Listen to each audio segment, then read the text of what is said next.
Okay, man. I think we're good now. So again, appreciate your patience, brother.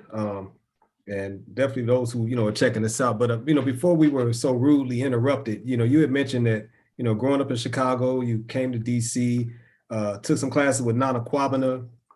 Dr. Ivan Van Sertima showed you, that the Egyptians were black. I mean, it's really amazing because as you're talking about these very specific steps in your journey along the way, it's interesting because when I first came to DC, Nana Kwabena was one of the first people that I was able to encounter spiritually as well. And I mean, he's a tremendous pillar in our spiritual community, and I give thanks for him continually. Sure. Tell us a little bit about how interacting with Nana and taking those courses from him were transformative as far as your consciousness and your Sure. love for culture and spirituality. Well, for the benefit of those who are not from the area, Nana Kwabena Brown is one of the first persons in DC who introduced the Akan tradition to the DC community. And he's based in Southeast DC. He is the operator of the Temple of Inyame. And I was introduced to him via a homegirl of mine who was a student at Howard and had taken a class. And she thought that this might be something that I was interested in. So I signed up for a 7-week class in African spirituality. And Nana Kwabena is a really wonderful brother, a beautiful human being. And he introduced me to aspects of African spirituality that were new to me. And they just resonated with my soul. And one of the things that I recall at the conclusion of his 7-week course was when he advised all of the participants that the information that he shared with us needed to be used very carefully, because if it's abused, it could destroy your life for several lifetimes. Not just this life, but for several lifetimes. And that hit me, that stuck with me and helped me understand the seriousness of this information and my responsibility to utilize it correctly. And also, I credit Nana Kwabena with allowing me to borrow the first book I ever read on ancient Egyptian history. It was Peter Tompkins' masterpiece, Secrets of the Great Pyramid. Yes, sir. And I consumed that book. I love that. One of my favorite books. And it's not a small book.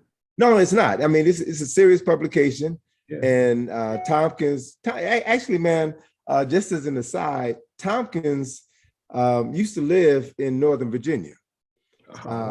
Brilliant guy. And I'm sure you probably remember Brother Bay. Yes. Who worked with WOL. Brother Bay brought Tompkins on WOL for an interview. Wow. And Tompkins was, not only was he a brilliant historian, he was, how can I describe him? He was a spiritualist, right? Mm-hmm. And he referenced that during World War II, the British intelligence was aware that Adolf Hitler was using spiritual mediums to psychically project their consciousness into the war rooms of the British and American generals. And the Brits then pulled together a team of psychics, people with enhanced perceptional abilities. Jean Dixon being one of them. Jean Dixon was a famous astrologer who wrote a column. I remember her writing a column in the Chicago Sun-Times when I was growing up. And that, and matter of fact, Jean Dixon was the personal astrologer for Nancy Reagan, right? Right. So he was dealing with all this esoteric information that the general public is unaware of, but political officials, wealthy people know that this information is real. They know how to use it. So Tompkins was someone who was involved in higher levels of knowledge, higher levels of information. And his book, The Secrets of the Great Pyramid, just captivated my interest. And taking the classes from Nana Kwabena Brown in 1975, borrowing his book, Secrets of the Great Pyramid, prepped me for my eventual meeting with Ivan Van Sertima in 1977. And that sealed the deal. I was ready for Egypt. And the King Tut exhibit was in Washington, D.C. at that time. I had gone to see it once before I met Van Sertima. I saw the exhibit through the eyes of an artist. After learning from Van Sertima that the Egyptians were African, I went to see that exhibit armed with this new information, and I saw a totally different exhibit. I could literally see myself reflected in the artifacts of this boy King. And that's when my serious quest for re-educating myself with knowledge about ancient African history began. And I've been running on all 8 cylinders ever since. Wow. You know, a couple of things. I met them in reverse. I met Van Sertima first, but in the 90s. Actually was fortunate enough to spend the weekend with him. It was actually Valentine's weekend. We brought him to Fisk. Ray Wimbush, he allowed me to bring Van Sertima to Fisk. And spent the week, I was his personal driver. We went and broke bread. I took him to, we had a spot there called Mr. T's Afrocentric Boutique. And when me and Dr. Van Sertima walked in there, he just exhaled very heavily. And he just said, wow. He said, this is an oasis in the desert. And he said, it reminded him of being back home. Yeah. And he started to tell us about the stories of being in Guyana. Yep. And how he would be in the forest and it's pitch black. And he said, you could see the sounds. He said, you can see the sound that a snake makes. And that's how you knew what a snake was. And he just told these brilliant stories, you know, and it was such a beautiful experience for me, you know. And at this time, Doc Van Sertima, his mind, you know, he started to slipping in. I don't know if it was dementia or, you know, as he started slowly. And so he had to ask me, he said, Jeff, where are we again? And he would ask me, like, where are we again? And I was just like, come on, Doc, I got you, bro. We good. We still in Nashville. Let's kick it. But then when I came to DC is when I met Nana Kwabena. And, you know, and a matter of fact, it's so crazy, brother, because I was a classmate of his daughter, Abena. You know, we were in class together at Howard, and I never put the two together, Kwabena, Abena, you know, because we in class. And then I had a naming ceremony. I did initiation with the Osiris Set Society with Orwahe Medu and the family up there. And I invited my entire class to my naming ceremony. and Abena was there, you know, a few of them came.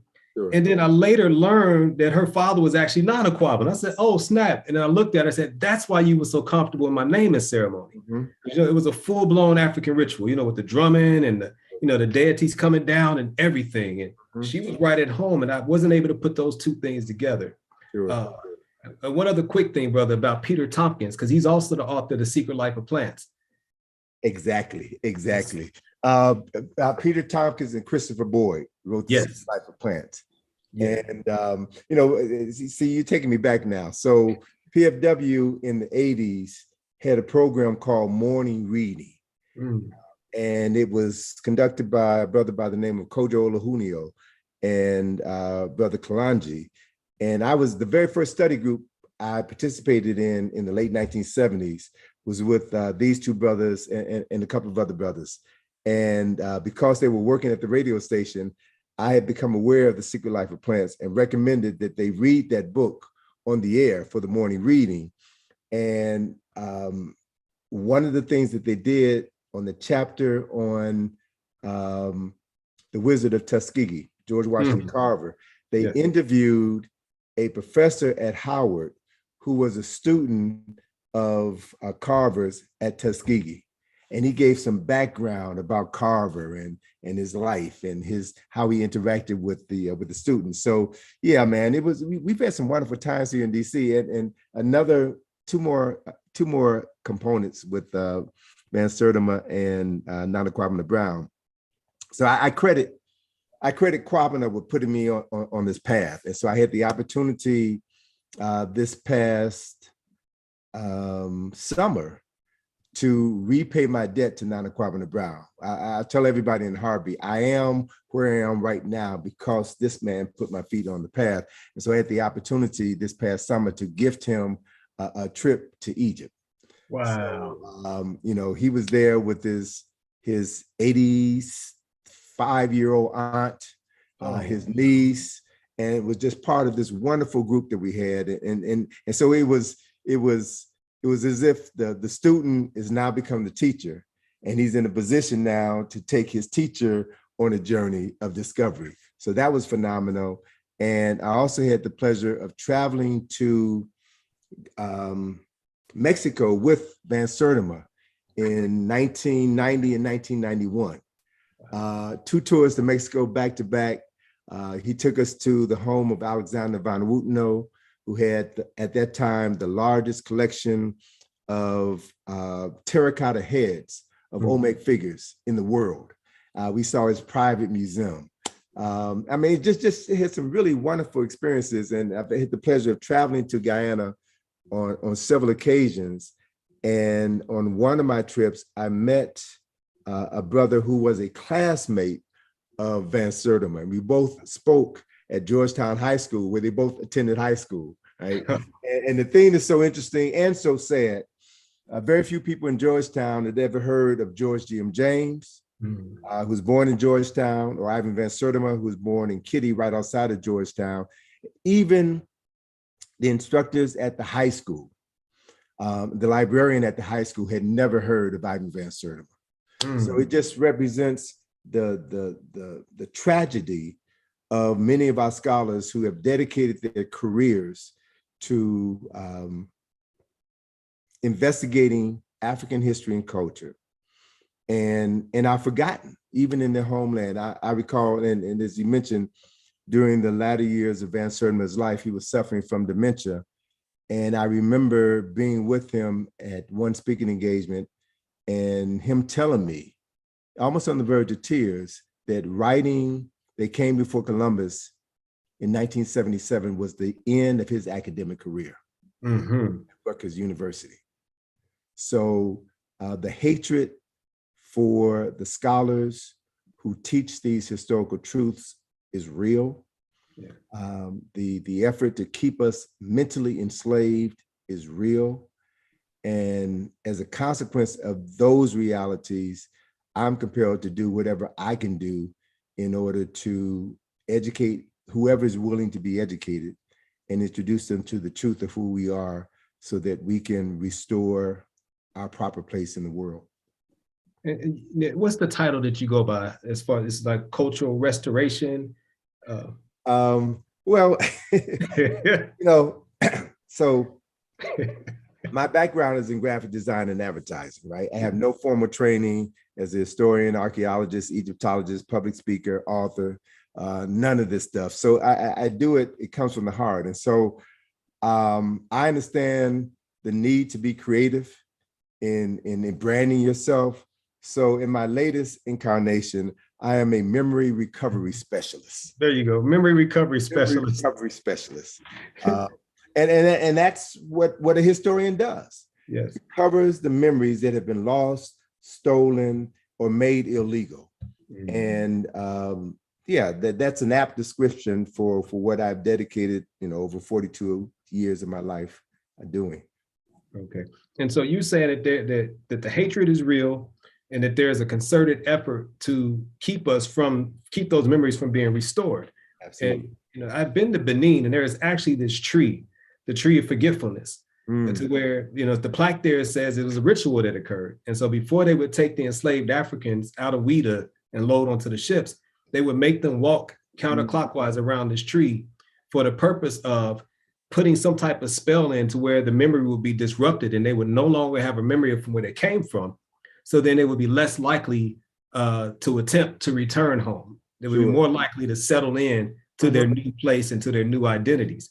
And so what is it about memory that's so important to disrupt and to restore? What is it about that? Well, brother, you're a psychologist, right? And you know as well as I do that our reality exists here in our mind. And memories are all there is. Everything is a memory. Everything is a memory. So whoever has access to your memories has access to the totality of your existence. I like to quote often the opening statement in George Orwell's 1984. He who controls the past controls the future, but he who controls the present controls the past. Right? Wow.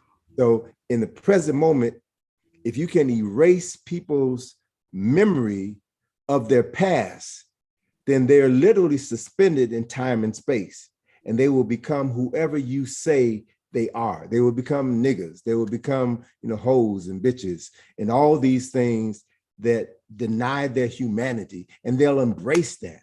So for me to be able to restore my memory and incorporate the knowledge gained from that restoration into my life, and model that for myself, my family, my peers, my contemporaries, and then make that my life's work to go out and restore the memories of anyone who is willing to participate in this act. Because I've learned over time, and I've kind of mellowed over the years, and I've accepted the fact that everybody is exactly where they want to be. Mm. I embrace the ideas of karma and ma'at, cause and effect. And we create our own realities. I know that to be a fact. And everyone is exactly where they want to be. And I don't have the right to come in and move somebody in a direction that they're not willing to go. I don't have that right. And so I can sit back and accept the fact that, as you know, as a clinician, man, our folk are lost. Mm-hmm. And I understand why they are lost. But I also understand that they have a karmic debt and a responsibility to desire to restore what was lost. Mm-hmm. And if they aren't willing to accept responsibility to be actively engaged in that process, I can't do anything to change them. The old expression, you can lead a horse to water, but you can't make them drink. You could write a book, but you can't make Black folk read it, right? Right. So, I accept that, and that is reality. But the counterpart to that is, we live in a world of spirit, and this physical reality that we have been socialized to believe is the totality of existence is less than 1/10 of reality, and that the spiritual dimension of the multiverse is where everything occurs. As an artist, as someone who's trained as an artist, I understand that to my core, that everything that will be already exists. It already exists. There's nothing new in the world. And what artists do, what musicians do, what creative people do, people who are inspired do, is tap into that field of nothingness. And nothingness is not nothing in the traditional sense of the word. It is the source of everything. Right. And when you can tap into that realm of nothingness, then you can access whatever you desire. So the question then becomes, what do you desire? What do you want? So the deeper your memories are of what we have accomplished over the course of, conservatively speaking, 100,000 years, we have those memories. We carry those memories in us. One of the things that I learned from Richard King, one of the conveners of the Melanin Conference, a brilliant psychiatrist, a brilliant historian, chematologist. One of the things that I remember learning from Richard, this is back in 1986, 1987. He says that scientists and geneticists know that you can clone a human being by taking their genes and manufacture another human being. But what they don't tell you is that within your genetic material are all of the memories of all of your ancestors. That genetic memory is real. Genetic memory is real. And so one of the reasons why our memories had to be erased and the erasure had to be forgotten is for us to be active participants in that ritual that you talked about in Ouida, the erasure of our memory so that we will become good slaves, servants to our masters. And just as our memories have been erased, our memories can be restored. And my job as a memory recovery specialist is to find ways to present information to people such that it resonates with their being and they want more. And once they have opened the door, once they have opened their minds and given me permission to give them more, I give them as much as they can handle. They do our Egypt on the Potomac. They go to Kemet with us. They participate in other activities, and their lives are transformed. And that's what I know my mission is. So, yeah. Wow. And Amos Wilson's The Falsification of African Consciousness, he talks about those experiments that took place with the manipulation of a person's conceptualization of their timeline. Mm-hmm. And they would be hypnotized and given a post-hypnotic suggestion of, when you wake up, you have no past. And it will present a specific personality. And you wake up and your present is doomed. It will present a particular personality. You wake up and you have no future. A whole nother personality would emerge. And he was demonstrating, it was a science magazine called Omni, Omni. Omni magazine. Yes, sir. You remember that? Published by Bob Guccione, who was the publisher of Penthouse magazine. He was the publisher of Penthouse too? Publisher of Penthouse magazine. Wow, man. See, all these connecting dots that, it's like, how would the person that publishes Penthouse, which is sexual energy, right, also be tapping into these aspects of science as well, right? Well, look, man, we live in a world of multiple realities, and everybody has a dark side and a light side. Yes. So Guccione used the money that he made from Penthouse, because sex sells, right? Yes. The internet is a worldwide phenomenon, but I read somewhere that over 50% of the websites on the internet are sexual oriented websites. Yep. So that's a part of life. It's a part of reality. So, but what Guccione did was to invest some of his money into Omni magazine, which was a magazine about science and the future, right? And I share this with you. It's funny, man, because you're digging up some stuff. You're bringing back some memories. Hey, I'm a memory restoration, brother. There was a line that I read. I used to subscribe to Omni magazine because it has some fascinating stories. I'm big on science. I'm big on science fiction. I love information. Yeah. There was a line that I read in Omni magazine attributed to a Greek philosopher whose name I'm forgetting right now. But this line resonates with me to this very day.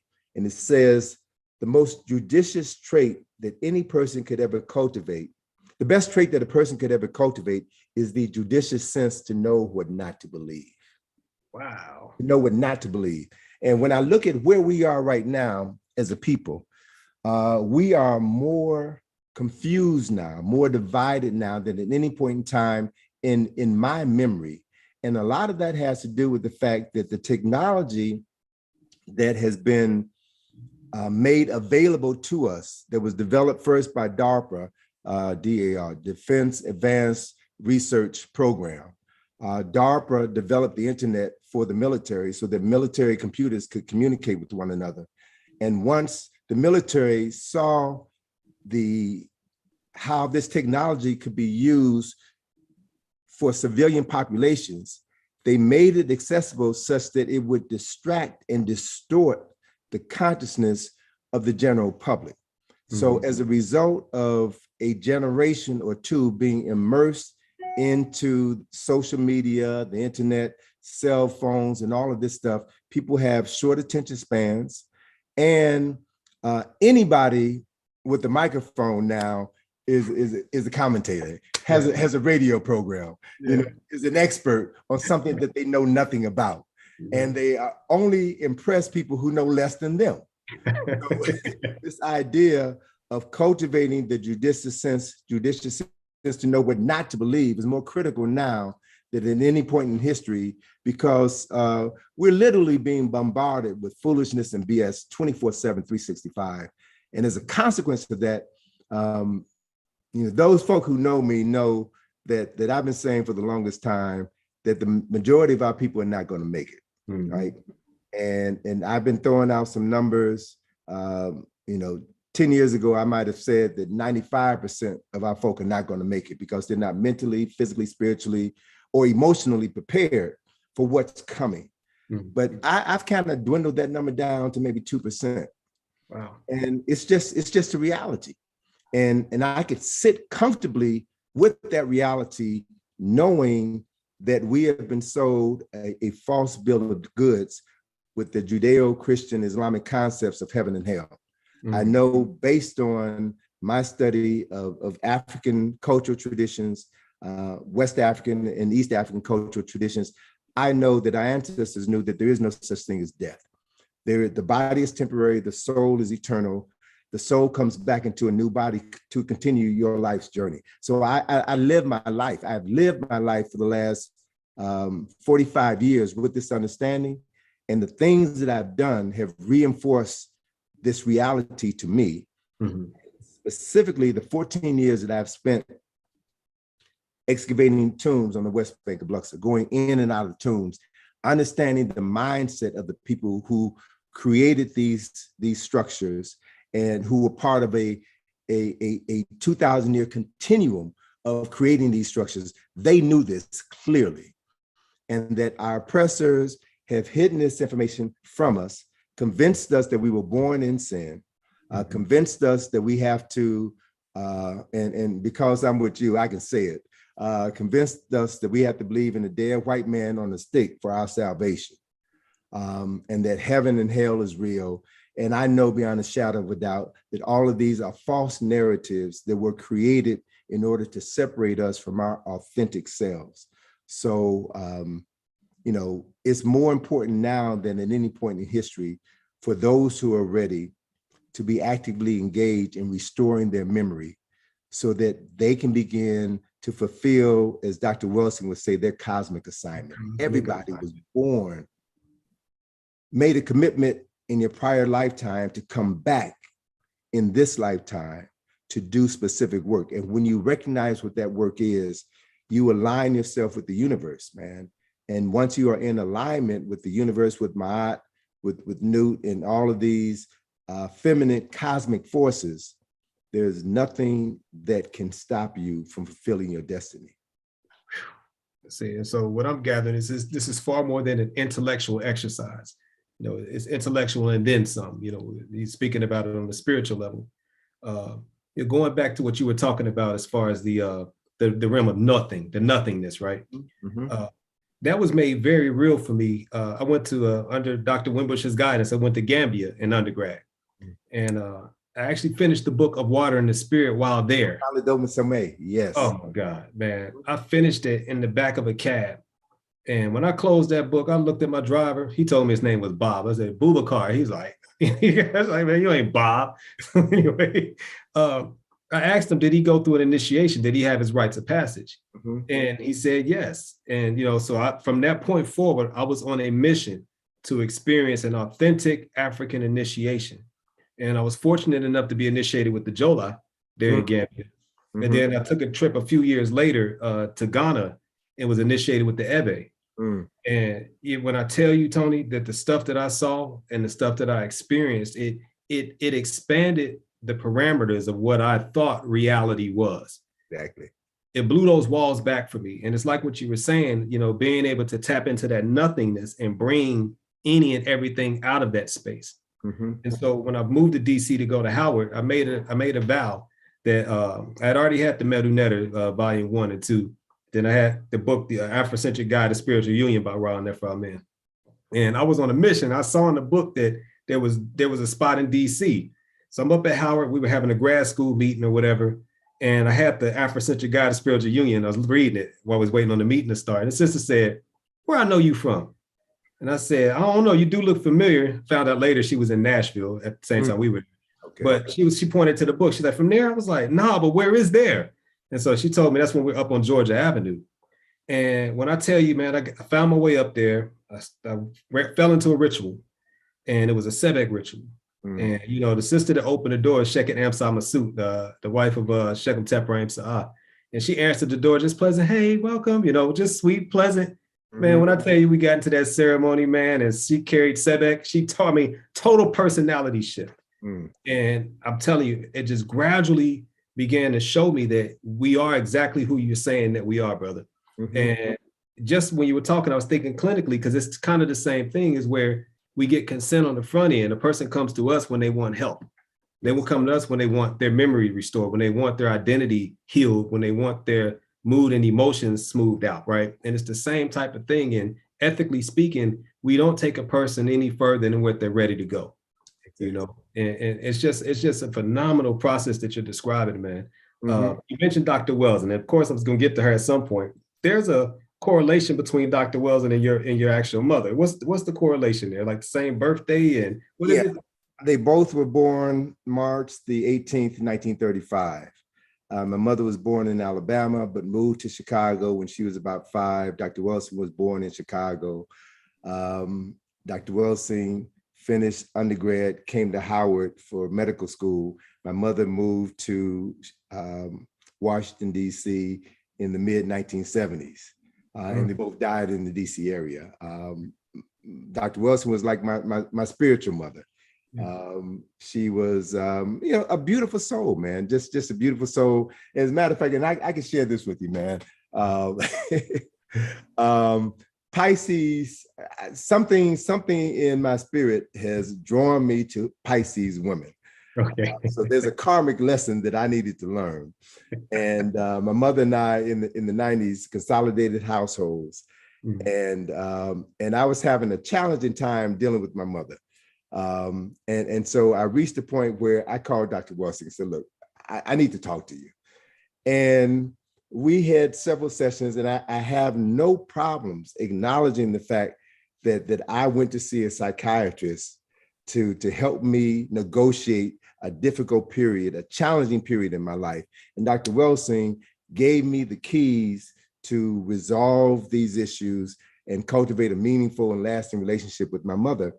And Dr. Wilson well enough to know that she's a child psychiatrist. Yes. And one of her theories is that the consciousness of a female at the time she becomes pregnant is the consciousness that she is mentally locked into for the rest of her life.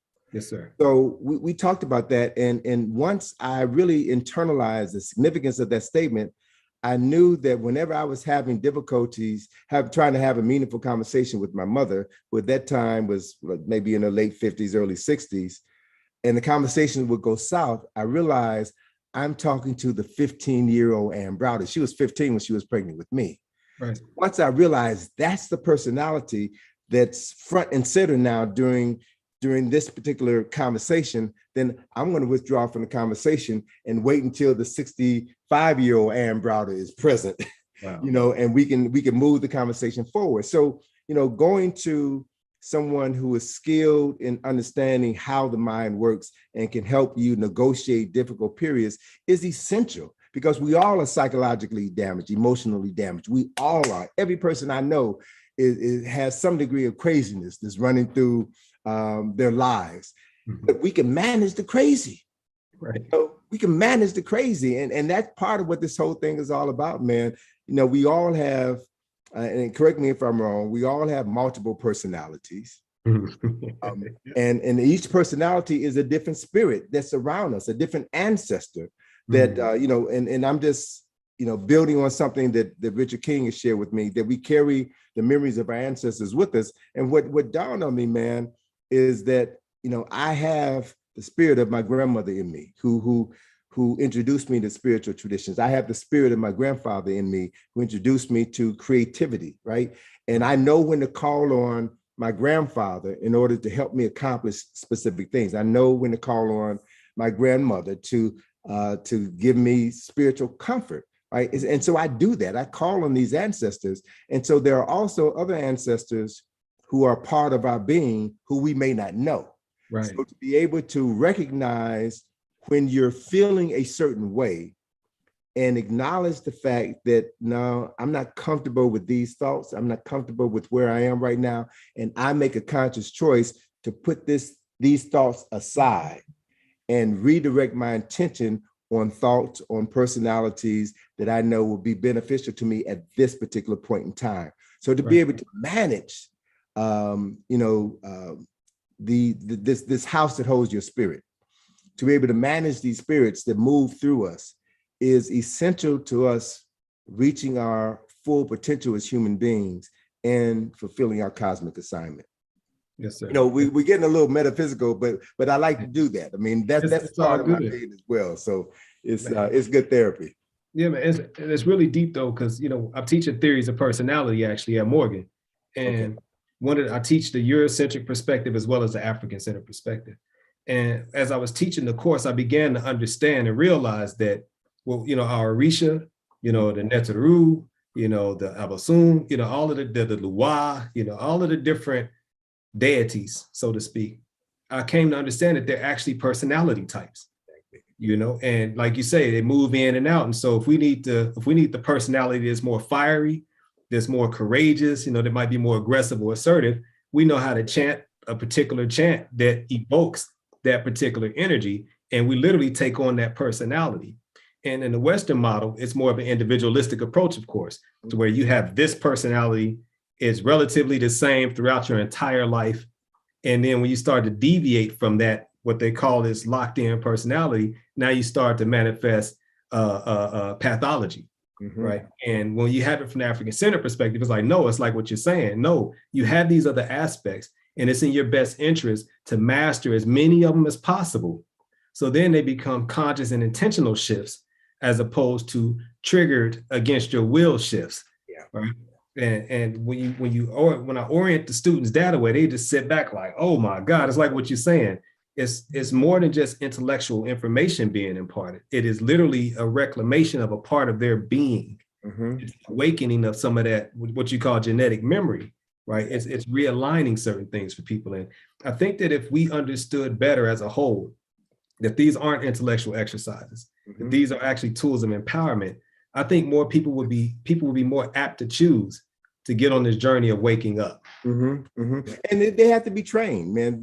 We don't have the systems in place right now to shepherd young children into adulthood, to help adults manage some of their issues. Those systems no longer exist because the memories have been erased, the erasure has been forgotten, and the social orders that maintain them have been obliterated.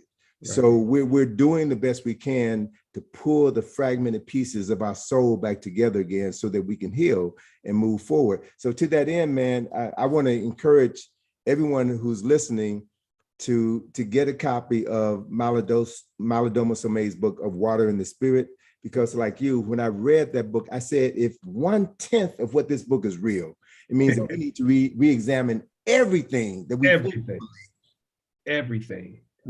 Oh, and speaking of re-examining everything that we think we believe, tomorrow is the birthday of Neely Fuller. I think he's going to be 93 years old. Mr. Fuller. So yeah, shout out to that brother who has shaped hundreds of thousands of lives around the world. Now check this out. Mr. Fuller's birthday is the same as Dr. Wells's father. It's amazing.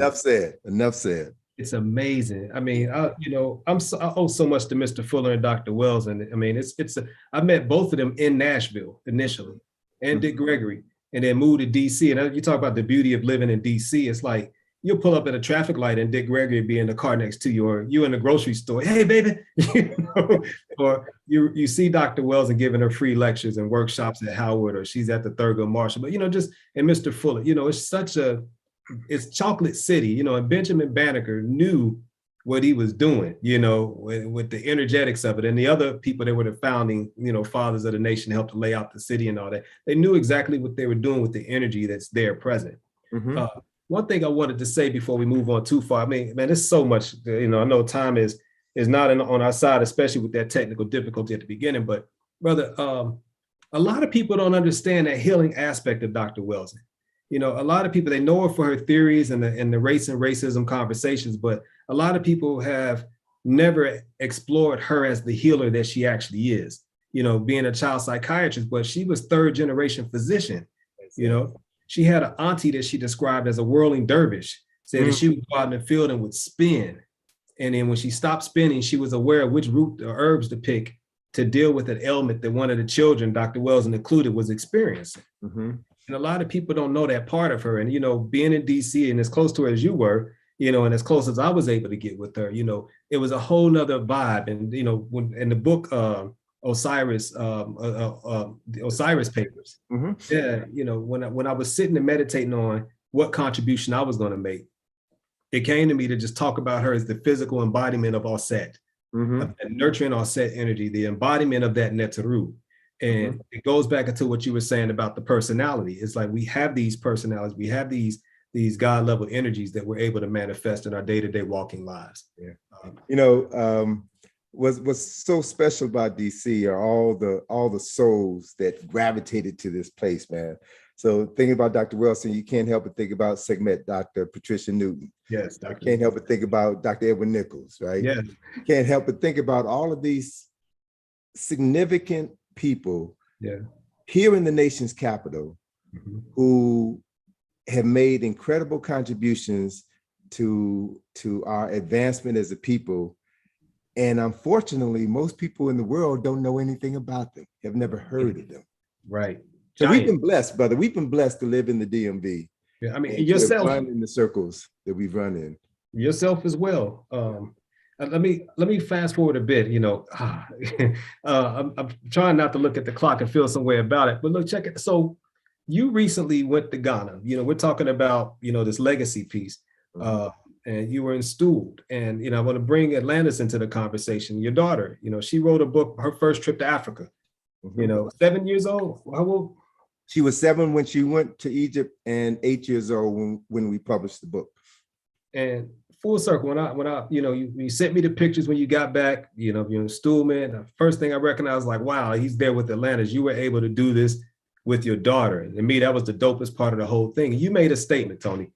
You said that this was destined before she was born, if I'm not mistaken. Yeah. Talk to me about it, man. So short version of the story. I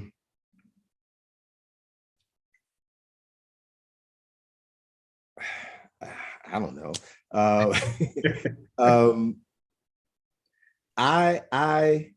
There is this philosophy that we choose our parents. Yes. Our soul makes a contract to come back into the physical world in order to continue specific lessons relative to the continued advancement, maturation of that soul, right? And so accepting that fact, I had to accept the fact that I chose to be born to a teenage mother whose the man who impregnated her rejected her, and she would marry a man when I was 5, divorce him when I was 10, and I would spend the rest of my life without a father figure in my life. And the absence of a father figure put me on the path to seek out men in my life who would have been the fathers that I wish my father had been. That's why I gravitated to Asa Hilliard. That's why I gravitated to John Henry Clark, why I gravitated to John Jackson. And I saw in them the things that I wish my father had imparted to me. And I basically clone aspects of their personality to my personality. So when Atlantis was born, I felt a similar connection. And so one of the things that I did was to make sure that our vibration, our energy vibration would be the same. So I, named her based on the conversation I had with John Jackson. Her name is Atlantis Browder, right? And the name Atlantis came to me from a conversation I had with John Jackson, who is the author of my favorite book, Introduction to African Civilization. And he talked about Atlantis as being off the coast of West Africa, as being one of the oldest civilizations. So I chose that name for Atlantis. Tai is short for, the name of the wife of Amenhotep III, the grandmother of King Tut, one of the most powerful rulers of Kemet. And so I chose Atlantis' name so that we would have the same initials, so that we would have the same syllables in our name, so that we would have the same vibrations. So when Atlantis' mother and I separated and ultimately divorced, I was compelled to make certain that I remain in her life as a father figure, because I didn't want her to grow up without knowing her father. And ultimately, I got custody of Atlantis when she was 4 years old. So I've been raising her as a single parent since she was 4. So I am certain beyond a shadow of a doubt that our souls made a commitment to be in this relationship as father and daughter in this particular lifetime. And we've journeyed together, man. And she's been excavating tombs with me in Egypt since 2010. Every year she's there, and everyone has seen that famous photograph of us in the burial chamber of Karakomin. And now that I'm 71, and Atlantis just turned 40 last Saturday. So I'm at the point in my life, in my career, where I'm looking at legacy building. I'm looking at parceling off my business and giving segments of my business to young folk that I have worked with over the years, over the decade or so, so that the work can continue through a new generation. So Atlantis Browder is going to be Tony Browder 2.0. I keep telling her that. So for us to be invited to Ghana to participate in the All African Education Summit that was organized by Dr. Ed Bush, Nana Obis-Kessie, Nana David Whitaker, and a brilliant team of people brought to Cape Coast, Ghana, over 300 African-American and non-African-American scholars, educators, administrators, counselors to Cape Coast University for this week-long conference. We interacted with Ghanaian scholars, African-Americans who have been living in Ghana for years, as well as groups of Queen mothers. And as part of that week-long activity, we were installed on the 21st of September in the village of Moray. So to be installed in Moray, along with my daughter, who's installed as a Queen mother, was confirmation of this pact that our souls made lifetimes ago in order for us to walk this journey together, for me to pour my knowledge into her and for her to take this information to the next level. And with the knowledge that all of this is going to benefit future generations. And I feel comfortable talking about this now. If we accept the fact that we've been here before and we will come back, then one of the reasons why I'm so compelled to do this work is because I know I'm laying the foundation for a future incarnation. Yes. When I come back, I will reap the benefits of the things that I set in motion in this lifetime. And that's how this thing called life works. I'm convinced of that. I live my life with that knowledge, and I trust that I can validate this to others who are looking for meaning in their life. We do have options, and to be able to ground yourself in full acceptance of your African identity is what life should be about. Wow. Speaking of legacy, brother, you got a grip of books out there. You know, you got the Browder Files 1 and 2. You've got the Nile Valley Contribution to Civilization. You've got your book on the breaking down the movie Avatar. I mean, Brother Browder, tell me, and I love the way that you decode movies. We were fortunate enough I was fortunate enough to be a part of the breakdown of the movie Black Panther. We did that at the Thurgood Marshall Building with you. You know, I felt really good to be able to, you know, share a piece of the stage with you, brother. Forever grateful for that. And speaking of Black Panther, you mentioned Atlantis. And so the next one, you know, they're actually battling, you know, King Narmer and the Atlanteans, you know, which is very profound to me because they look like they have like South and Central American, you know, the headdress and that theme, right? Very, very profound. I'm so looking forward to that movie. But if you don't mind, talk to us about the journey of producing your books, your works, you know, just whatever comes up for it, you know, and then we're going to talk about the Egypt on the Potomac tour and then the Asa Restoration Project. Okay. Well, my former training is in graphic design and advertising. And I grew up in a household with my grandparents. And one of the things that I recognized about my grandfather was a talented man. He could build anything, carpentry, masonry, he could do it all. He probably never got past the 6th or 7th grade. So living in Chicago, racist Chicago, with 7 children and 1 grandchild in the same household, he was frustrated beyond measure. And I thought my grandfather was an angry, frustrated Black man, and he would take his frustration out on my grandmother and some of his daughters. And I really didn't understand what was driving him until I became older, and specifically until after my grandmother died. And I basically gave the eulogy at her funeral and was reflecting on their relationship. And I understood why my grandfather was so angry, frustrated in Chicago, never able to make a decent living, to take care of his family the way that he wanted to take care of his family. And that affected me to the point where I made a promise to myself that I was never going to put myself in that position where someone could determine how much money I can make. So I've been self-employed for 42 years. My first business was a graphic design business where I used my skills to do my graphic arts thing. And that gave me the flexibility to work as hard as I wanted to work, to make as much money as I wanted to make, to buy the books that I wanted to buy, to read the books, to travel to conferences, to meet the authors of the books that I was reading. And that then put me on the path to travel to Egypt. Traveled to Egypt with Dr. Ben in 1980.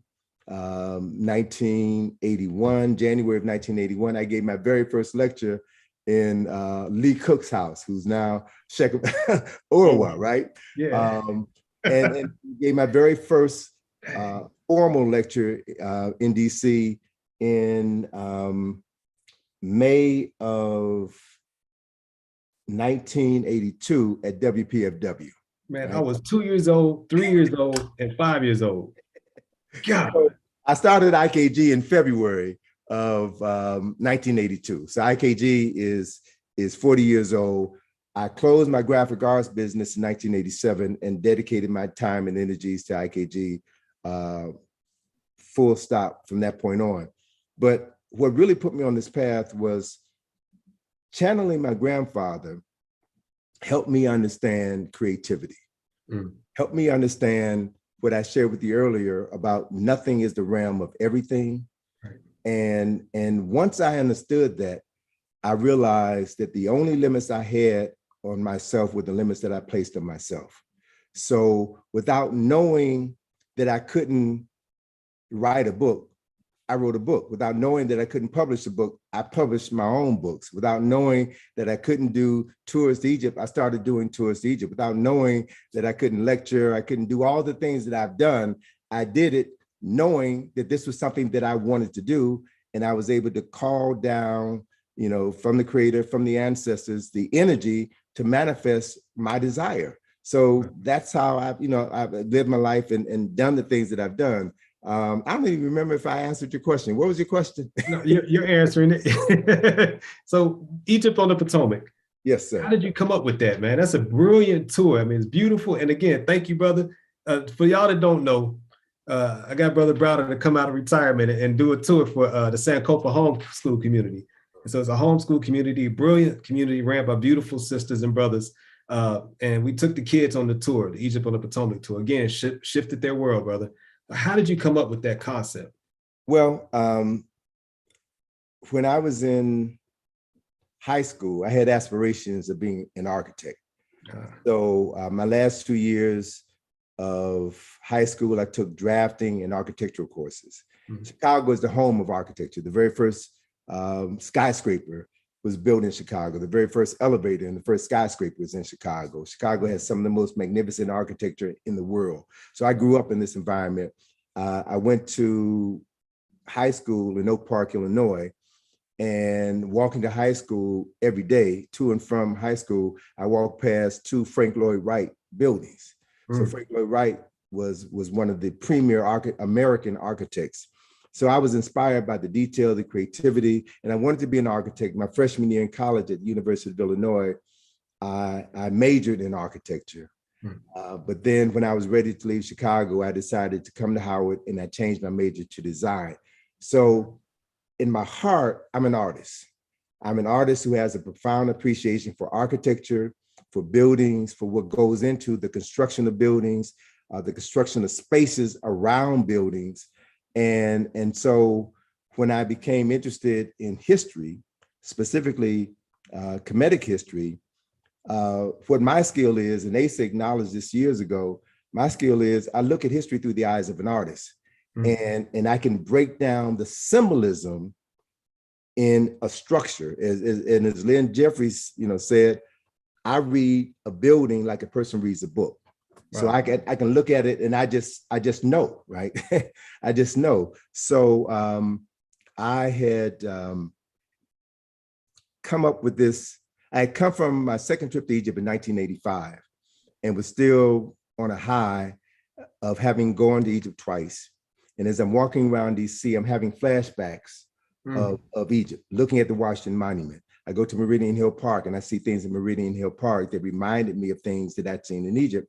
And with my background in advertising and design, I knew that that wasn't an accident.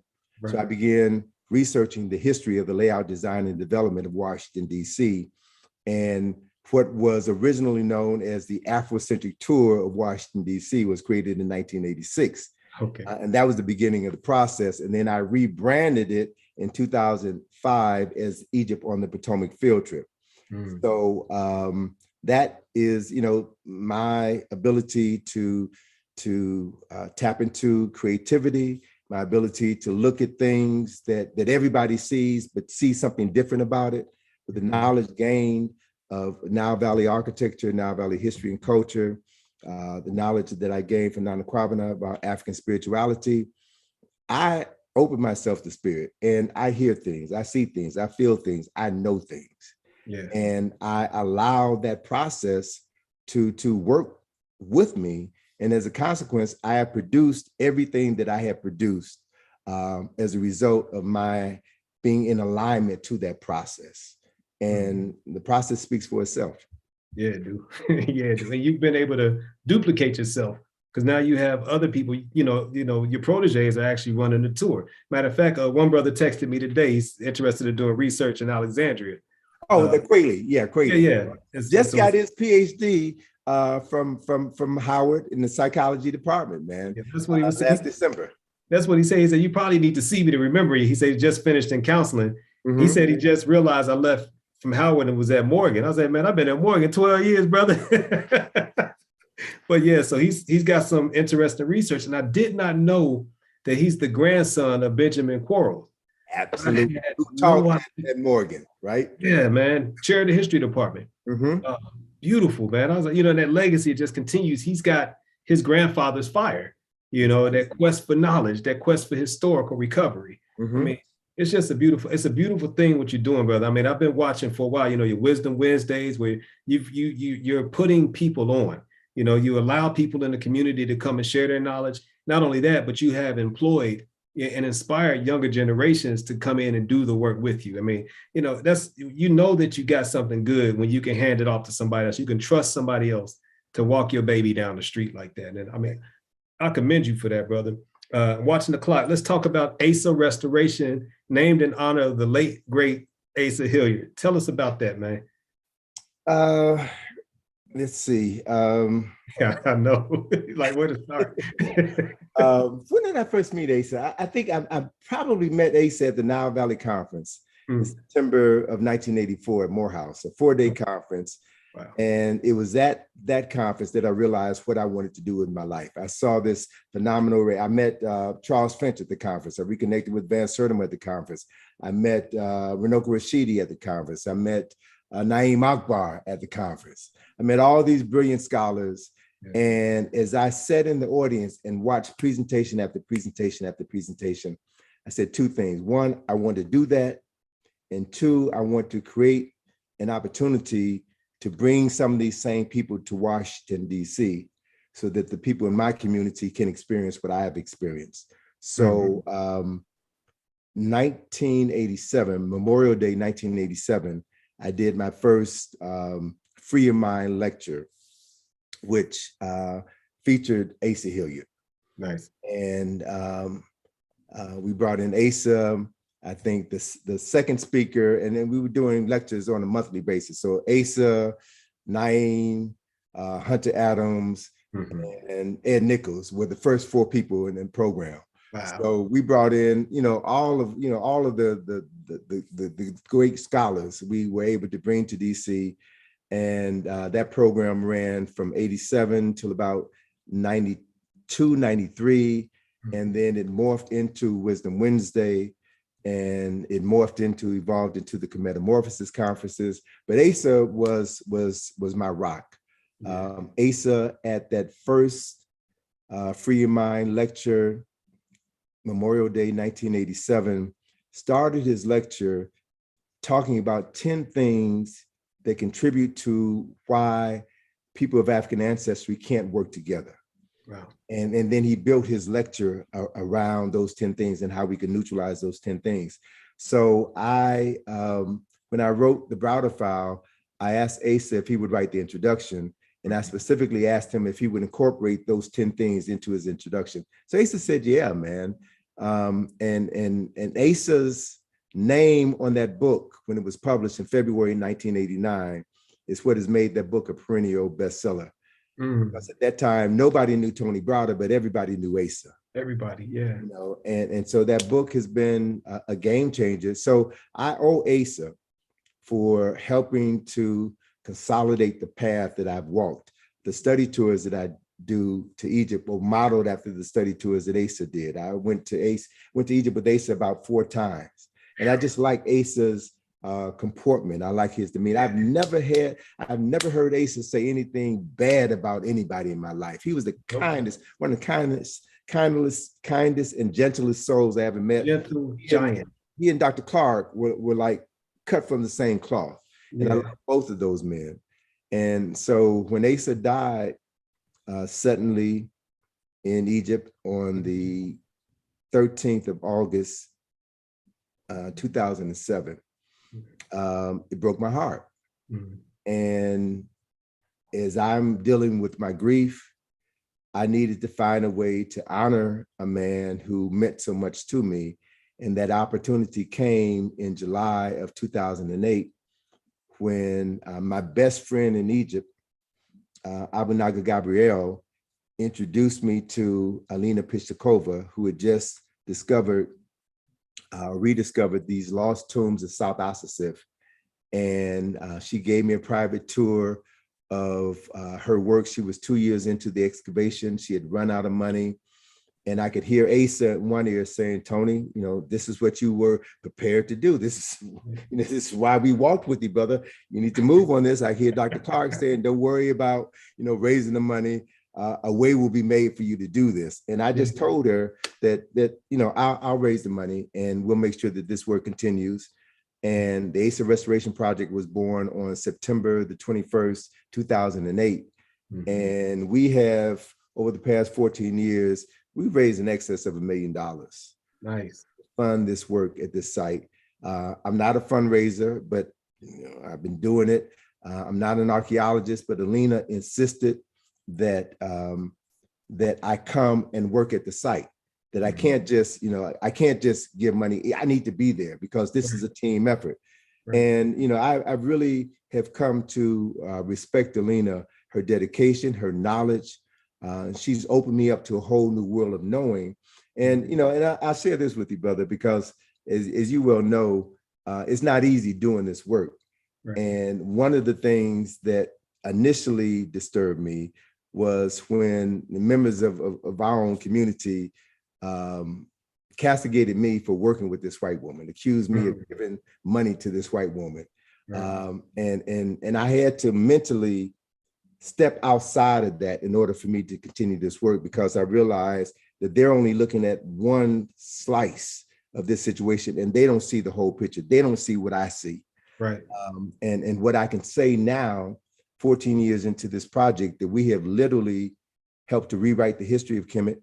We have restored the Kushite presence in the Nile Valley. We started off 14 years ago with 3 tombs. Today, we have more than 17 tombs. We make new discoveries every single year. And the thing that was impressed upon me 2 years ago that really brought everything in alignment is we're discovering new tombs. We're finding tombs that were built to honor the spiritual legacy of these Kushite men and women. And one of the most important things about these tombs that we have inside the tombs are the names of the individuals And the statements that they say is their heart is weighing opposite the feather of my eye, right? Wow. So we have scenes carved in the tombs where priests are bringing offerings to Asar in order for Asar to elevate the spirit, the souls of these individuals so that they can live forever, call the names and bring them into existence. So as we discover new tombs and find the names of the original occupants of these tombs, we can speak their names and give them life again. Wow. But that's what's happening right now. That's what's been happening for the past 14 years in South Africa. So we've got all of these ancestors, brother, Right. all these Cushite ancestors that are protecting us, that are guiding us, that are ensuring that this work will get done. And right now we're poised to complete the major portion of this project and open the 3 primary tombs of Karakamen, Karabashkin, and Nezbanejed in 2025. And so after 2025, I can kind of step back and you know, I've got things in place so that I can do some other things and know that this work will continue and there are other things waiting to be discovered. In South Africa, on the West Bank of Luxor, in Kush, in Ethiopia, in other parts of Africa. And let me just share this with you, man, just to kind of complete the story of our installment. Mm-hmm. We were installed in the town of Moray, which is right near Cape Coast, Ghana, West Africa. The citizens of Moray credit a man who traveled to Ghana and established the first fishing village in Ghana. Moray was the site of the first capital in Ghana. And this personality, and I'm blanking on his name right now, so please excuse me, he was said to have migrated to Ghana from Mali. And that as part of the traditions, his ancestors had traveled to Mali from the Nile Valley. So the people in Moray have traditions and an oral tradition, as well as songs that speak of their ancestors having migrated there from the Nile Valley. Now, they don't know what they're singing about. They don't understand the connections, but what this installment has brought full circle is the discovery that I made in Egypt in 2016, when I found the Sankofa symbol painted on the ceiling of 2 tombs, the Akoma Sankofa symbol, which then opened the door for me to begin tracing the migrations of Africans from the Nile River Valley into the Niger River Valley. And through the help of Dr. Finch and others, I've been able to find more research to substantiate 6 migrations from the Nile to the Niger between the 6th century BC and the 6th century AD. And that these Africans brought their cargo of knowledge to Ghana, Senegal, Gambia, the Ivory Coast, Nigeria, Benin, Cameroon, and the last migration was in Mali. So my name, Segu, is derived from the city of Segu in Mali, which is the 5th largest city in Mali.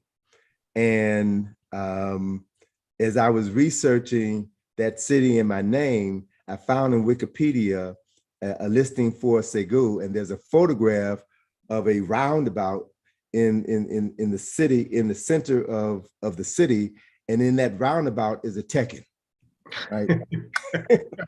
So, and then I was told by Nana Obakesi, the chief who orchestrated all of this, I was told by him, when I asked him, well, why did you give me the name Segu? He said, I didn't give you the name.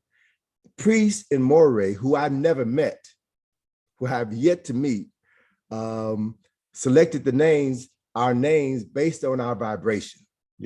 So the ancestors told them to give me that name.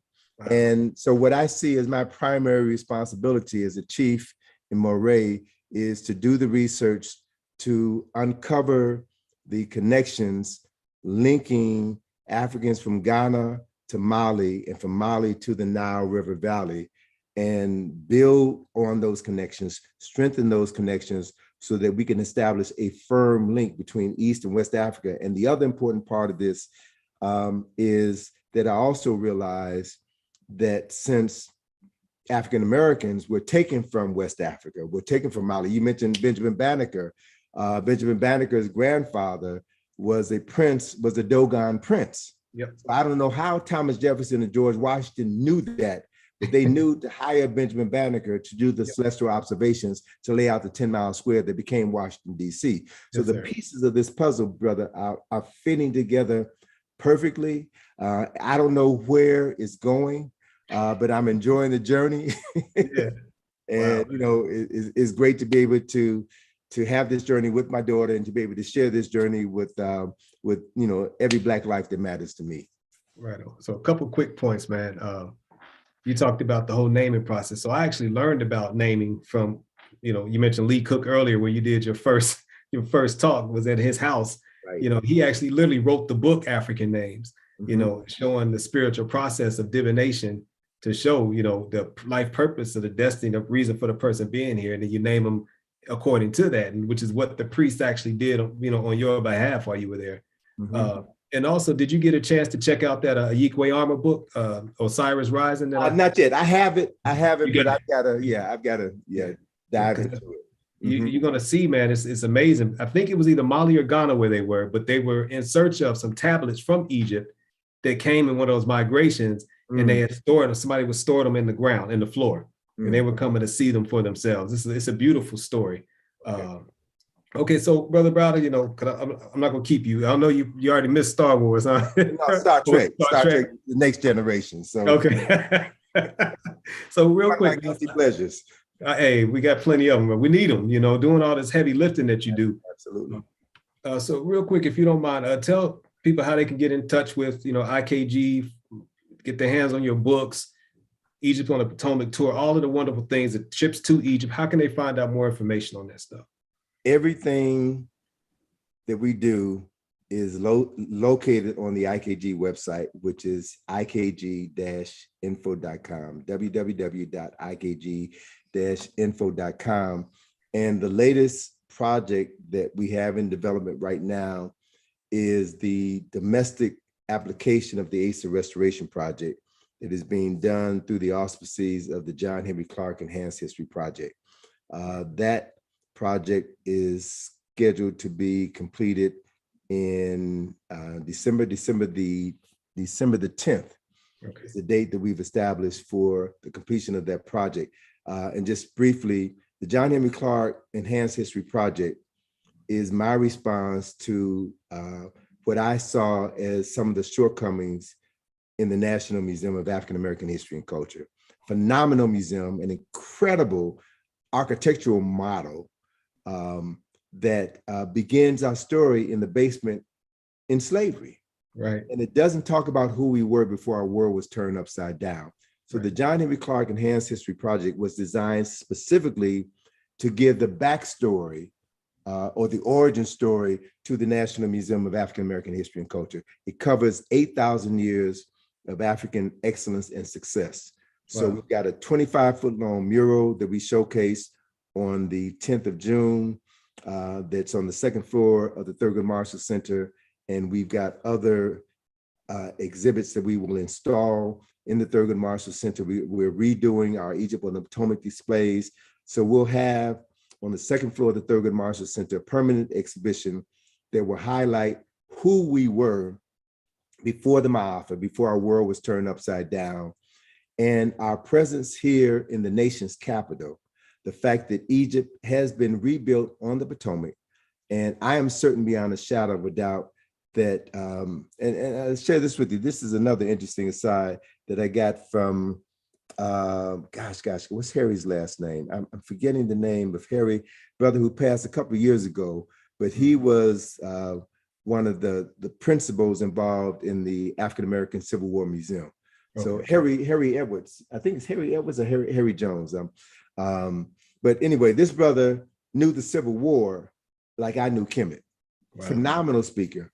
And he spoke at the Thurgood Marshall Center once and talked about the fact that there were Africans who gave themselves, were Africans from West Africa who allowed themselves to be captured and enslaved to be brought to the Americas where they could find other brothers and sisters who are part of a secret society. Wow. They allow themselves to be captured, and that the brother laid out this story. I think Harry Jones, Joni Eisenberg at WPFW featured Harry quite often on his show, and he talked about this. And Harry said that these Africans were part of a secret society, and they worked during the Civil War, and they were part of Lincoln's Loyal League. They were an underground network of spies, of secret agents who helped the Union win the Civil War. So this idea of Africans helping to establish here in the capital of the wealthiest nation in human history, West African elements and East African elements that have been hidden in plain sight. And all of this information is encoded in the architecture and the symbolism of the National Museum of African American History and Culture. So what we're going to do with the John Henry Clarke Enhanced History Project is to tell that story. We've got a curriculum that is associated with that. We'll make that information available in the next phase of our efforts to restore the memories of the people who've been written out of the respectable commentary of human history, as Clarke used to say. Wow. So that's IKG, man. That's what we have on the front burner. Now, last question. What does IKG stand for? When I first created IKG in 1982, IKG stood for the Institute of Karmic Guidance. Yeah. It was all rooted around my understanding of karma, cause and effect, and the realities of that. When I expanded Egypt on the Potomac in 2005, I realized that we were branching out, we were blowing up. And a number of people who were scheduling private field trips were church groups. And I saw that some of our Christian brothers and sisters did not understand this concept of karma, and they saw it as something negative, derogatory, or evil. So the marketing aspect of my being said, I need to neutralize this aversion to this concept. And so in rebranding the Afrocentric tour of Washington, D.C. as Egypt on the Potomac, I also rebranded the Institute of Karmic Guidance as IKG. So when someone asks me what IKG is, depending on that person and the consciousness of that person, I may say it represents the Institute of Karmic Guidance, or I'll say it represents information, knowledge, and growth. We do the research, provide information, we share that information with you in the form of knowledge, and the application of that information allows you to grow through the utilization of this knowledge in your life. So nobody in their right mind would reject information, knowledge, and growth. So it's marketing, brother, marketing 101. Hey, man, I'm learning a lot, brother. Man, I really appreciate you, Tony, for taking the time out tonight, man. I love you, brother. Value everything that you contribute into our continued growth. And I was telling you earlier that I was trying to figure out my next steps, but I feel reinvigorated. I've been feeling a little disconnected, and trying to really just figure out, like, I need to tap back in, but it's not tapping back into the same thing. It's got to be something else. And, you've given me the motivation tonight to go ahead and just push forward and understanding that I'm on path and I'm doing what I'm supposed to be doing. Right. Well, thank you, brother. It pleases me to hear that. And, you're saying that reminds me of one of the last conversations I had with Runoko Rashidi when we did a program on Father's Day of last year. And he stressed how important it was for people in the community to see brothers communicating with each other and demonstrating love and brotherly affection. So it's my honor to have this conversation with you. I appreciate what you're doing. And of course, you know this, but I want to say it publicly, whatever you need to help you do what you need to do for yourself and your family, I'm here. Call on me. Likewise, brother. Appreciate you, man. Have a good night, man. All right, thank you, brother. You take Much care. love, Tony. Peace.